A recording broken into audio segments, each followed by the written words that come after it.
অতীতের মতো ভবিষ্যৎ রাজনৈতিক পরিস্থিতিতেও সমমনা দলগুলোকে একসাথে নিয়ে কাজ করবে বলে জানিয়েছে বিএনপি।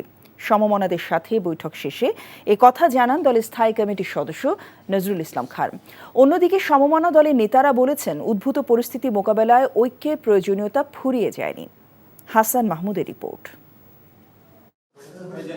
যুগপৎ আন্দোলনের সঙ্গী 12 দলীয় জোটের নেতাদের সাথে দলের চেয়ারপারসনের গুলশান কার্যালয়ে বৈঠক করে বিএনপির লিয়াজো কমিটি, যার নেতৃত্ব দেন দলের মহাসচিব মির্জা ফখরুল ইসলাম আলমগীর।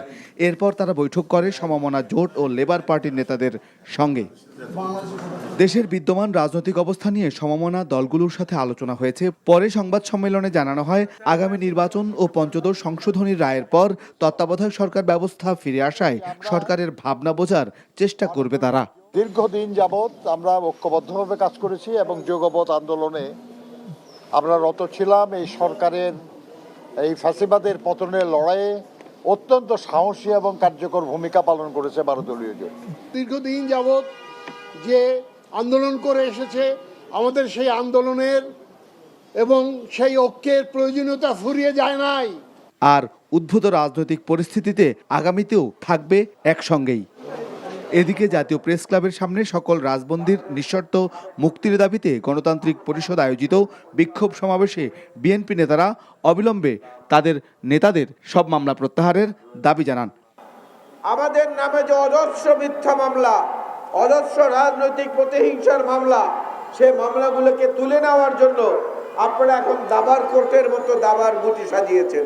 বাজার সিন্ডিকেট ভাঙতে না পারলে জনদুর্ভোগ বাড়বে বলেও মনে করেন তারা। Hasan Mahmud, NTV news, Dhaka. চাকরি পেয়ে গেছি। চাকরি? আপনার কোনো কমন সেন্স নেই? আপনি একটা মানুষের বাসায় ঢুকে পড়ছেন কিভাবে? বাসায় প্রবেশের কি নিষেধ আছে নাকি? এই অসময়ে ছাদে আসার কারণ কি? নতুন করে কারো প্রেমে পড়লেন নাকি? আমি আকাশ দেখছিলাম, আকাশ দেখতে দেখতে হারিয়ে গেলাম, হঠাৎ করে আপনি আসলেন।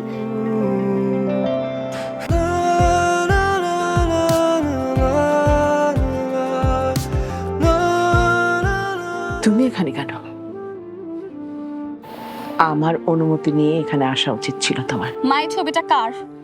আমার ম্যাডাম এই ছবিটা দেখে প্রতিদিন কাঁদবে কেন মা? এই মেয়েটা কি সব কথা বলছে? মারিয়া, তোমার কি হয়েছে? আজ এত বছর পর কি শাস্তি দিব আপনাকে বলেন তো?